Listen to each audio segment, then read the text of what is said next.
할렐루야. 예, 오늘따라 저도 우리 기도자도 눈물이 있는데 우리 하나님의 은혜가 있어서 그런 것입니다. 교회가 중요한 일들을 중직자들이 함께 상의하고 있는 중이고 우리가 그 일들을 상의하는 가운데 또 하나님 앞에 우리 자신을 또 돌아보게 하니 하나님 주신 은혜가 있음을 또 여러분들이 함께 예배를 통해서 느끼실 수 있으시리라 생각합니다. 오늘 준비한 말씀은 우리 우주원 집사님께서 게으른 자에 대한 오해라는 말씀 제가 계속 그렇게 계시를 했는데 말씀을 이름을 바꿨습니다. 오늘 말씀 제목은 하나님께 성실한 삶입니다. 하나님께 성실한 삶이라는 제목으로 말씀 함께 나누겠습니다. 개미와 배짱이 중에 누가 더 행복할까요? 모를 리 없지만 개미와 배짱이 클래식 버전을 압축해서 소개합니다. 개미는 여름 내내 열심히 일했습니다. 뜨거운 태양 아래 땀을 뻘뻘 흘리며 다가올 겨울을 위해 창고를 채우고 있습니다. 배짱이는 늘 기타 치며 노래하며 놀기에 바쁘죠. 개미짱, 그렇게 열심히 일해서 뭐해? 나와 함께 노래하고 춤추자. 배짱이가 개미를 놀립니다. 개미는 아랑곳하지 않고 묵묵히 제 일을 합니다. 시간은 빠르게 흘러 추운 겨울이 찾아왔어요. 풀들은 시들고 나뭇잎 하나 찾지 못하자 먹을 것을 구하기가 하늘의 별따기입니다. 배짱이는 추위에 떨며 문득 개미를 떠올리죠. 빰빰 빠라밤 빰빰 빠라밤. 제가 칼럼 쓰면서 저는 막 웃었는데 오늘 예배 분위기가 웃을 분위기가 안 되네요. 일부 때는 막 웃었는데 그래, 개미에게는 먹을 것이 있을 거야. 용기를 내어 개미의 집을 찾아갑니다. 개미의 집 앞에 서자 따뜻한 온기와 맛있는 냄새가 흘러나옴을 느낍니다. 여름 내내 모아둔 먹이 덕에 등 따시고 배부른 시간을 보내는 것이 분명해 보입니다. 배짱이가 문을 두드리자 개미 등장. 심파의 멘트를 날립니다. 개미짱, 나 배고프고 추워 데스. 먹을 것 좀 없을까? 일본어와 막 이렇게 막 섞인 것 같아요. 애원하는 배짱이를 바라보며 개미가 발언을 장렬하죠. 여름 내내 열심히 일할 때 너는 뭐 했을까? 나는 겨울을 대비해 땀 흘려 일했지만 너는 노래만 부르며 놀았다 데스. 배짱이는 아무 말도 하지 못합니다. 슬프죠? 슬프기 그지없습니다. 동화가 이렇게 슬퍼도 되는가? 성실한 삶, 게으르지 않은 삶을 살아야 된다는 교훈을 주지만 누가 행복한 것인가는 또 고민하게 되어지는 부분이 있습니다. 그렇다면 다른 이야기를 해보겠습니다. 먼저 급변하는 환경과 예측 불가능한 미래편 개미와 배짱이 버전입니다. 여름 내내 개미는 열심히 먹이를 모았고 배짱이는 노래를 부르며 즐겼습니다. 평소대로라면 개미는 따뜻한 겨울을 보내고 배짱이는 추위와 배고픔에 시달리는 게 맞겠죠. 하지만 갑자기 예상치 못한 기후변화가 찾아왔습니다. 200년 만에 엄청난 폭우로 모아둔 창고가 불에 휩쓸려 가고야 맙니다. 개미는 하루아침에 모아둔 모든 것을 잃었습니다. 망연자실 그 자체. 반면 배짱이는 겨울이 오기 전 자신의 음악으로 마을 축제에서 큰 상금을 받게 됩니다. 그 공연을 눈여겨본 엔터테인먼트 대표가 배짱이를 발탁해서 그는 따뜻한 겨울을 지내게 됩니다. 여러분, 이 이야기 어떻게 생각하세요? 철저히 준비해도 삶에는 언제가 변수가 있다는 의미이죠. 예측 불가능성이 성실한 삶을 무너뜨리고 이겼습니다. 미래는 불확실합니다. 노력만으로 삶을 통제할 수는 없죠. 마음 아프지만 오늘의 현실이기도 합니다. 이제 삶은 유연성과 변화에 대한 적응이 어쩌면 성실함보다 더 중요한 것 같기도 합니다. 또 다른 버전으로 한 가지 더 창작해 봤습니다. 배짱이의 잠재력과 개미의 번아웃 편입니다. 개미는 여름 내내 쉬지 않고 일했습니다. 너무나 열심히 일한 나머지 개미는 지치고 병들어 겨울이 오기 전에 몸져 눕게 됩니다. 너무 열심히 일하면 안 되나 봅니다. 많은 것을 모아두었지만 정작 자신을 돌볼 여유가 없었던 것이죠. 반면 배짱이는 자신의 음악으로 많은 이들에게 기쁨, 활력, 위로를 주게 됩니다. 그리고 그들로부터 겨우내 따뜻한 잠자리와 먹이를 제공받게 됩니다. 이른바 성공한 인생이 된 것이죠. 나는 일할 테니 너는 나에게 음악을 들려줘, 이런 것입니다. 심지어 이건 해피엔딩입니다. 병든 개미를 찾아와 아름다운 음악으로 위로합니다. 자신을 조롱했던 개미를 찾아가 아픔을 나누며 삶을 위로하는 것이죠. 클래식 버전의 개미에게 보란듯이 사랑을 반전으로 안가품하고 있습니다. 예. 해피엔딩 결말을 한번 만들어 봤습니다. 여러분, 어떤 버전이 좋으십니까? 개미와 배짱이 스토리를 우프게 비틀어 봤는데요. 이제 현대인들에게 성실한 삶은 예전만큼 사랑받지 못하는 것 같습니다. 클래식 스토리도 성경의 진리도 오늘날의 사람들은 굴절되고 왜곡하는 것, 그와 같은 삶의 방식으로 살아가는 모습입니다. 그게 편한 것 같습니다. 그렇지만 저는 그래도 처음 그대로의 스토리가 좋습니다. 그게 진리에 가깝다고 여겨져요. 인문학이 고상한 것은 삶의 진실 그리고 철학적 진리를 담고 있는 것 때문 아니겠습니까? 오늘 말씀 제목, 하나님께 성실한 삶입니다. 제가 군 생활을 하면서 말년이 되니까요, 중대장님이 저한테 이렇게 말씀하셨어요. 거기 김상병, 너는 참 일은 잘하는데 뺀질거려. 예. 여러분, 제가 이 이야기가 생각이 나면서 목사로서 김성택 목사가 성도들 보시기에 뺀질거리는 모습으로 보일까? 걱정이 들었어요.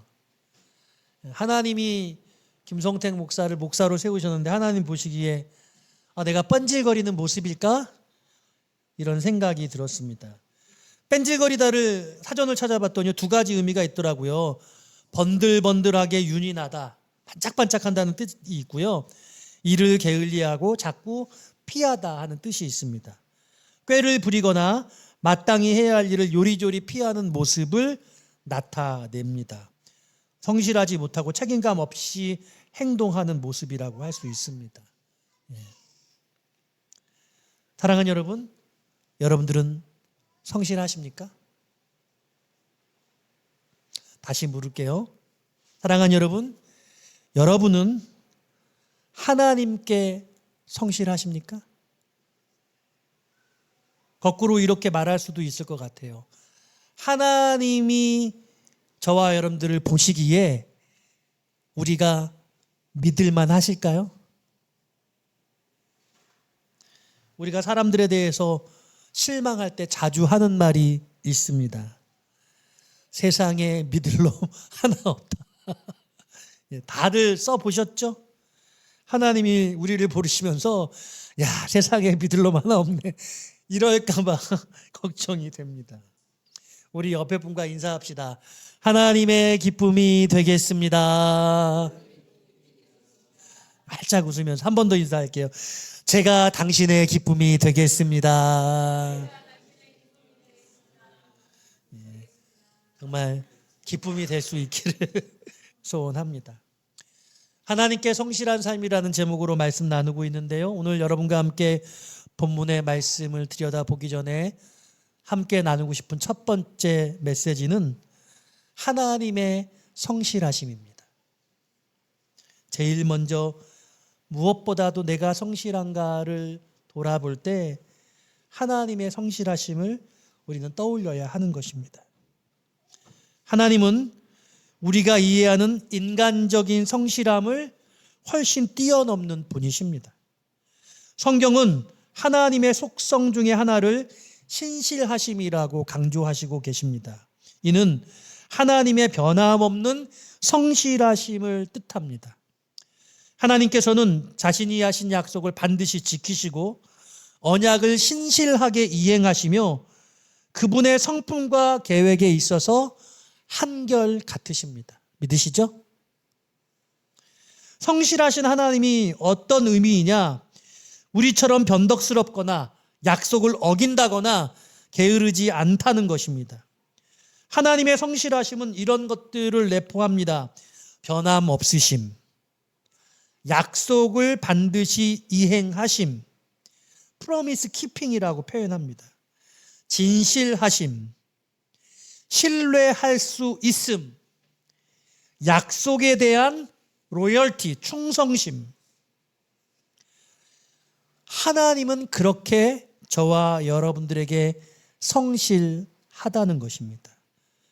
신명기 7장 9절 말씀 들어보세요.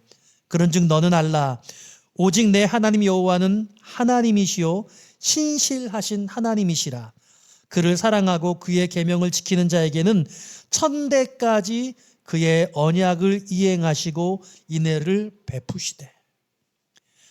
택하신 백성, 저와 여러분들을 향해서 천대까지 언약을 지켜나가시는 분이라고 그렇게 말씀하고 계시죠. 얼마나 하나님이 신실하십니까?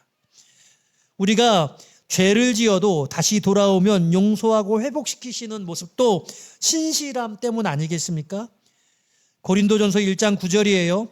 너희를 불러 그의 아들 예수 그리스도 우리 주와 더불어 교제하게 하시는 하나님은 미쁘시도다. 여기서 미쁘시다는 표현은 신실하시다, 진실하시다, 성실하시다 이런 뜻입니다. 하나님은 저와 여러분들을 예수님과의 교제로 부르시고 그 부르심은 하나님이 신실하시기 때문에 반드시 이루어진다는 확신을 주는 것입니다. 우리의 구원과 영적인 관계는 변덕스러운 인간, 손바닥 뒤집는 그런 행위가 아니라 하나님의 변함없는 성실함에 기초하고 있습니다. 뿐만 아닙니다. 고린도전서 10장 13절에 보면 사람이 감당할 시험 밖에는 너희에게 당한 것이 없나니 오직 하나님은 미쁘사 너희가 감당하지 못할 시험 당함을 허락하지 아니하시고 시험 당할 즈음에 또한 피할 길을 내사 너희로 등이 감당하게 하시느니라 라고 말씀하고 있습니다. 하나님은 우리가 그 시험을 감당할 능력을 주시고 우리가 그걸 감당하려고 하면 우리가 감당 못할 상황이라고 생각하시면 하나님이 그것을 피해서 지나가게 하나님이 비껴나갈 수 있도록 우리를 보호해 주신다고 약속하십니다. 우리가 겪는 시험과 유혹 속에서 하나님이 얼마나 신실하신 분인지를 보여주십니다. 우리가 감당할 수 없는 시험은 허락하지 않으시고 시험 중에도 피할 길을 주셔서 능히 이겨낼 수 있도록 도우신다. 이렇게 말씀하고 계세요. 디모데후서 2장 13절이에요. 우리는 미쁨이 없을지라도 주는 항상 미쁘시니 자기를 부인하실 수 없으시니라. 이렇게 말씀하세요.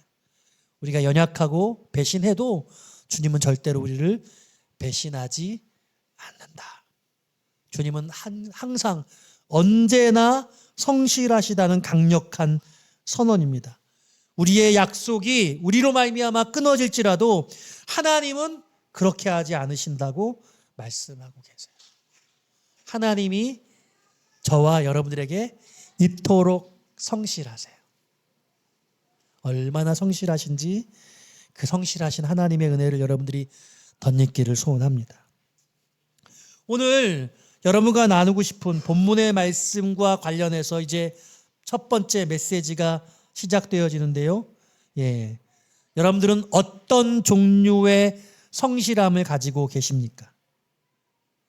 내가 가진 종류의 성실함을 지금부터 여러분들이 점검해 보시기를 바랍니다. 첫 번째로는요, 게으른 사람입니다. 게으른 사람. 나는 게으르다. 여러분 그렇게 생각하시는 분 계십니까? 이 부류에 속할 수 있죠. 그런데 여러분들이 게으르지 않다고 생각함에도 불구하고 하나님의 평가는 여러분들을 게으르다고 평가할 수 있다는 것을 잊지 마십시오. 내 평가보다 하나님의 평가가 중요해요.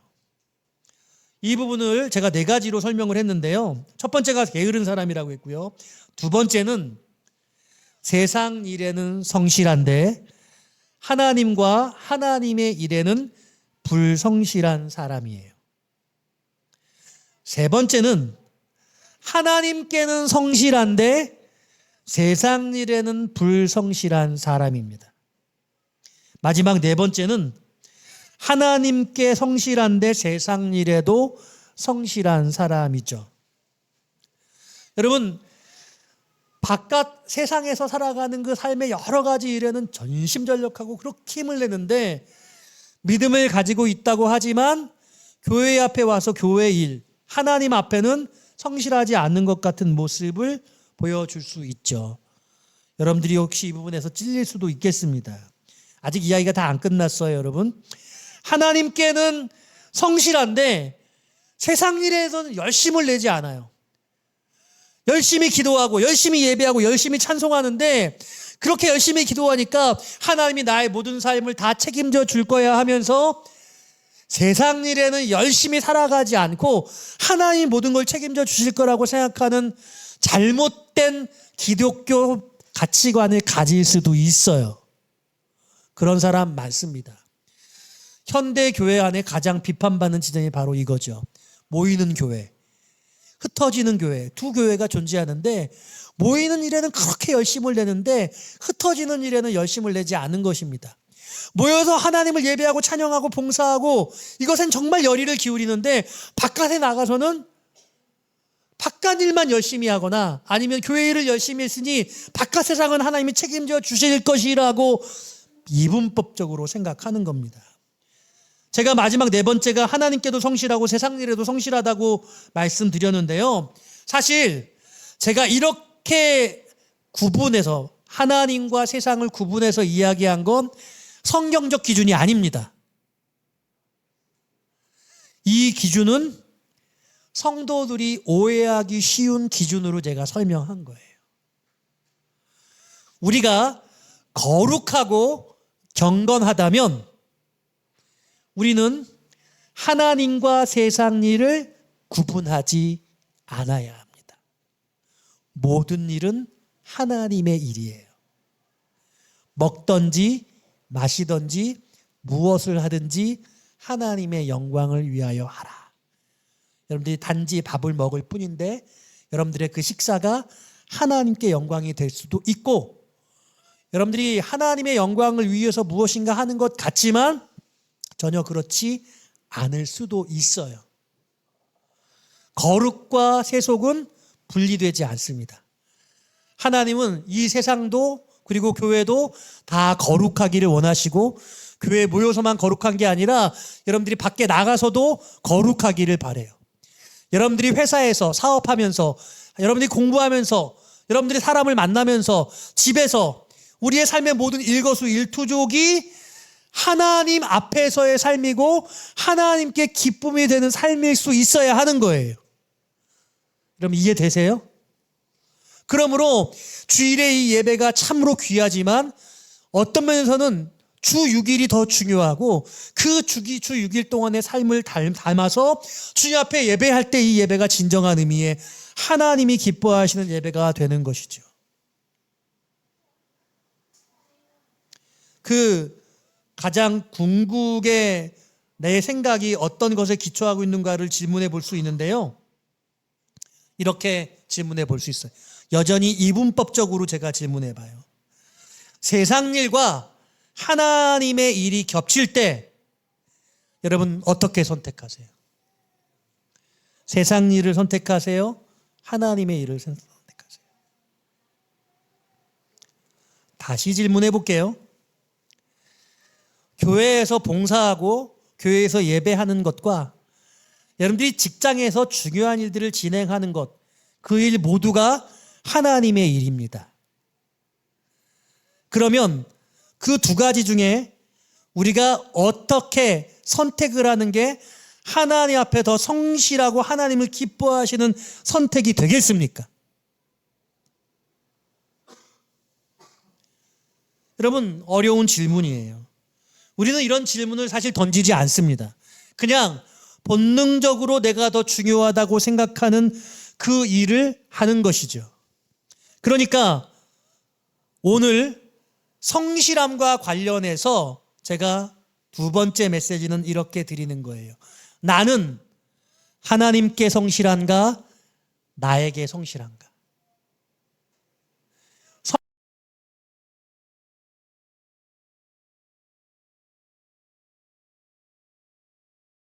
여러분 자신에게 성실하십니까?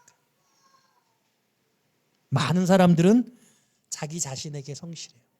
제가 오늘 말씀의 제목을 최초에 게으름에 대한 오해라고 했잖아요. 하나님의 기준에서는 여러분들이 아무리 열심히 아무리 성실하게 살아도 그것이 여러분들을 향한 성실, 여러분 자신을 위한 그런 부지런함이라면 하나님께는 게으른 것입니다. 그게 바로 오해죠. 나 열심히 살았는데, 나 성실하게 살아왔는데 나 왜 이렇지? 여러분, 질문이 잘못된 것이죠. 주인공이 내가 아니라 하나님이 되셔야 되는 거예요. 하나님 앞에 내가 성실히 살고 있는가? 하나님께서 기뻐하실 만한 삶으로 내가 살아가고 있는가? 우리는 이 질문을 오늘 우리 스스로에게 물어야 하는 것이죠. 성경은 게으름에 대해서요, 부정적으로 말씀하고 있어요. 사실 오늘 첫 번째 부류의 사람이 게으른 사람이라고 말하고 있는데요. 제가 그랬죠. 나는 게으른 것 같아. 나는 그래도 열심히 하고 난 부지런해. 근데 잘못 생각했던 그 부분이 있기 때문에 다시 한번 바라봐야 되는데, 오늘 본문의 말씀으로 들어가 보도록 할게요. 오늘 본문에서요, 뭐라고 말씀하고 있습니까? 6절 말씀에서 이렇게 말합니다. 게으른 자여, 개미에게 가서 그가 하는 것을 보고 지혜를 얻으라. 자, 우리 7절 같이 읽어볼까요? 7절입니다. 시작.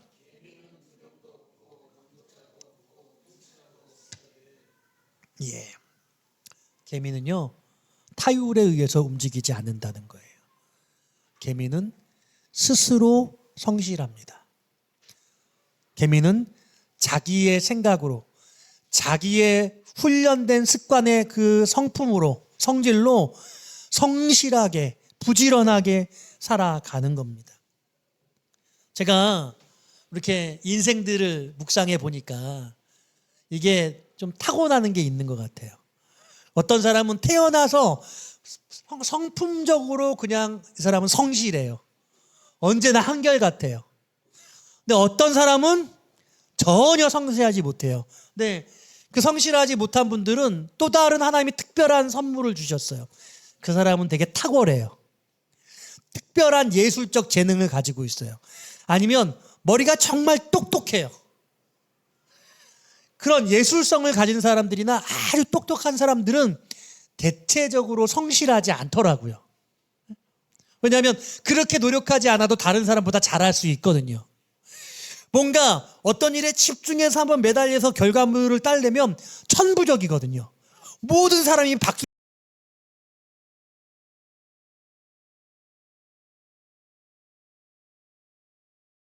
성실한 삶과는 좀 거리감을 가지게 되는 것 같아요. 그가 갖고 있는 그의 하나님이 주신 그의 은사와 그 탤런트가 어쩌면 그와 같은 성품을 조장하는 것 같습니다. 성실하면서 탁월하면 얼마나 좋겠어요. 성실한데 천부적이야.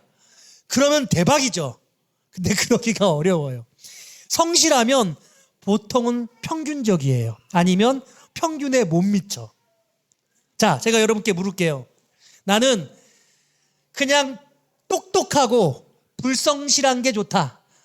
나는 탁월하고 그러고 나는 이렇게 열심히 살지 않는 게 좋다. 아니다. 나는 써도 좀 부족해도 난 성실한 게 좋다. 자, 탁월하고 불성실한 것, 조금 평균적이고 성실한 것, 어떤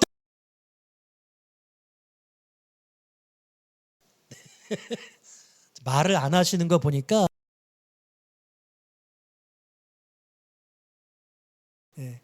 그런데 여러분, 세상은 어떤 사람들이 이기는지 아세요?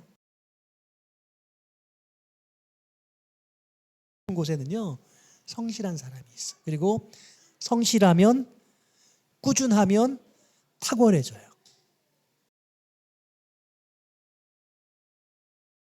가장 가져야 될 가장 귀한 본성이 성실함이에요.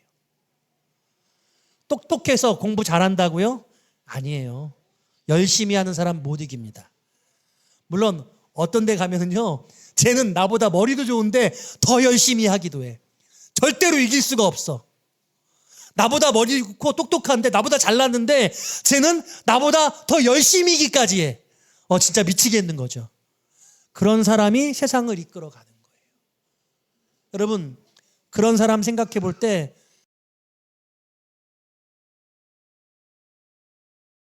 여러분 회개해야 돼요.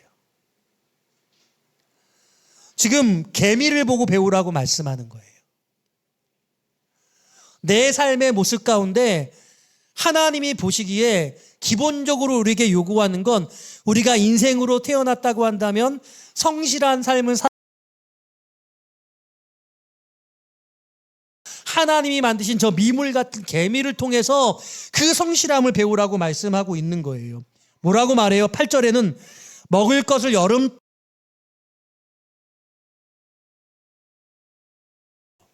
그걸 어떻게 배웠지? 어떻게 저렇게 살지?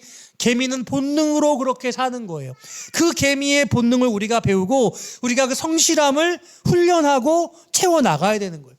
타고나면 좋지만 성실함은 노력과 훈련이 필요해요. 연습해야 되는 것입니다. 10절은 말합니다. 좀 더 자자, 좀 더 졸자, 손을 모으고 좀 더 누워있자 하면 빈공이 강도같이 오며 곰핍이 군사같이 이르느니라. 자, 여러분 잘 들으세요. 태어나서 가난한 건 죄가 아니에요. 그런데 여러분 나이 들어서 가난하면 그건 죄입니다. 여러분 성실한 삶을 사시면 하나님께서 우리의 삶을 책임져 주신다고 말씀하는 거예요. 그러니까요, 오늘 말씀을 들으시면서 나의 게으름이 어떤 수준의 게으름인지 여러분들이 체크해 보시기를 바라요. 나는 태생적으로 성실함과 거리가 있다 하는 분들은 오늘 말씀을 통해서 내 삶의 모습을 바꿔내겠다는 그런 결심을 하시면 좋을 것 같고요. 오늘 말씀을 들으시면서 나는 세상 일에는 나 자신에게는 내가 성실한데 하나님 앞에 성실하지 못했어 라고 생각한다면 하나님을 향한 성실함으로 삶의 방향을 바꾸셔야 돼요. 교회 일과 세상 일을 구분하지 마세요. 여러분들의 직장 일, 여러분들의 가정사, 여러분들의 인간관계, 여러분들의 여가생활, 여러분들의 쉼, 그 모두가 하나님이 기뻐하실 만한 일이 되시기를 바라요. 쉼도 하나님이 기뻐하세요. 하나님이 안식을 창조하셨습니다. 다음 주일의 말씀은 하나님이 쉬기를 기뻐하신다는 말씀이에요. 성실한 삶을 사는 자에게 하나님이 얼마나 쉼을 기뻐하시는가 제가 다음 주에 여러분 전해드릴 거예요. 여러분 사모하는 마음으로 오시기를 바랍니다. 게으름의 결과는요 무섭습니다. 게으름의 결과는요 여러분 절대로 맞닥뜨리지 말아야 될 일입니다. 게으른 자의 특징이 뭡니까? 여러분 굽어지게 돼요. 거짓을 말하게 됩니다. 이런 말이 있어요. 사람들은 살 만큼은 다 능력이 있다. 살아갈 만큼은 유능하다. 이렇게 말해요. 성실하지 못하니 거짓말을 하고 도둑질을 하고 남을 속이고 그런 방식으로 살아가는 겁니다. 어떤 영화에서 제가 아주 감명 깊게 본 장면이 있습니다. 아버지가 아들에게 쓰레기통을 뒤지는 거린의 모습을 보면서 저 모습을 보라고, 저 모습이 어떻게 느껴지냐고 그 아들이 물끄러미 바라보면서 그냥 쓰레기통을 뒤지고 있지 않습니까? 라고 답합니다. 그때 그 아버지가 이렇게 말해요. 저건 정직한 삶이다. 그렇게 말하더라고요. 멋진 표현이라고 생각했습니다. 지금 저와 여러분들이 어떤 삶의 위치 가운데 놓여 있을지 모르겠지만 오늘부터 정직한 삶, 새로운 성실한 삶으로 살아가시기를 바랍니다. 일확천금, 불로소득을 누리는 것이 아니라 행운을 꿈꾸는 것이 아니라 오늘 내가 한 걸음 가서 한 걸음 걸은 만큼의 수고의 대가를 바라는 그와 같은 마음, 하나님은 그와 같은 삶을 사는 자들에게 그와 같은 성실함을 추구한 자에게 은혜와 복을 내려주십니다. 잠언 26장 13절이에요. 게으른 자는 말하기를 길에 사자가 있다. 거리에 사자가 있다 하느니라. 문짝이 돌적이를 따라 도는 것 같이 게으른 자는 침상에서 도느니라. 집 밖을 나서지 않고 열심히 일하지 않고 그저 부모님을 의지하고 편안한 여건 그것을 그냥 그대로 인정하고 그와 같은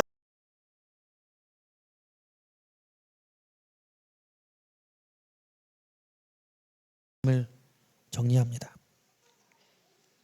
성경은 게으름을 단순히 노력 부족, 질서와 인간에게 주어진 책임에 대한 불순종이라고 여깁니다. 가난과 빈궁의 원인은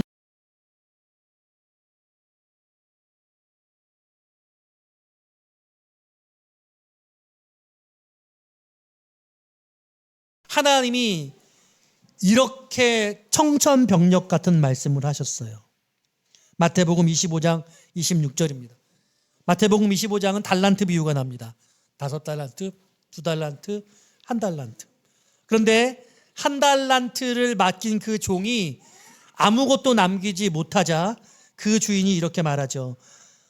악하고 게으른 종아, 나는 심지 않은 데서 거두고 해치지 않은 데서 모으는 줄로 내가 알았느냐.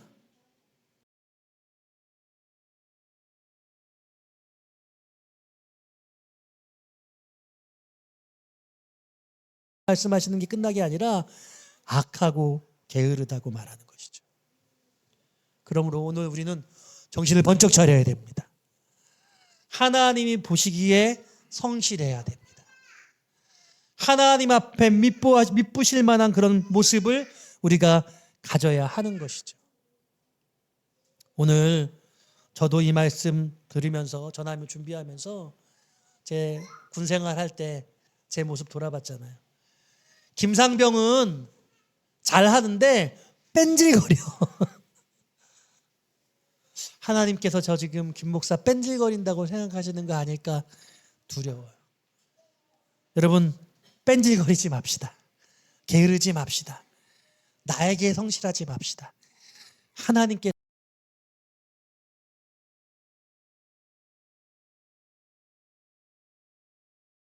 으로의 삶이 우리의 삶의 모든 시간이 하나님 앞에서의 성실한 삶 되시기를 주님의 이름으로 축원드립니다.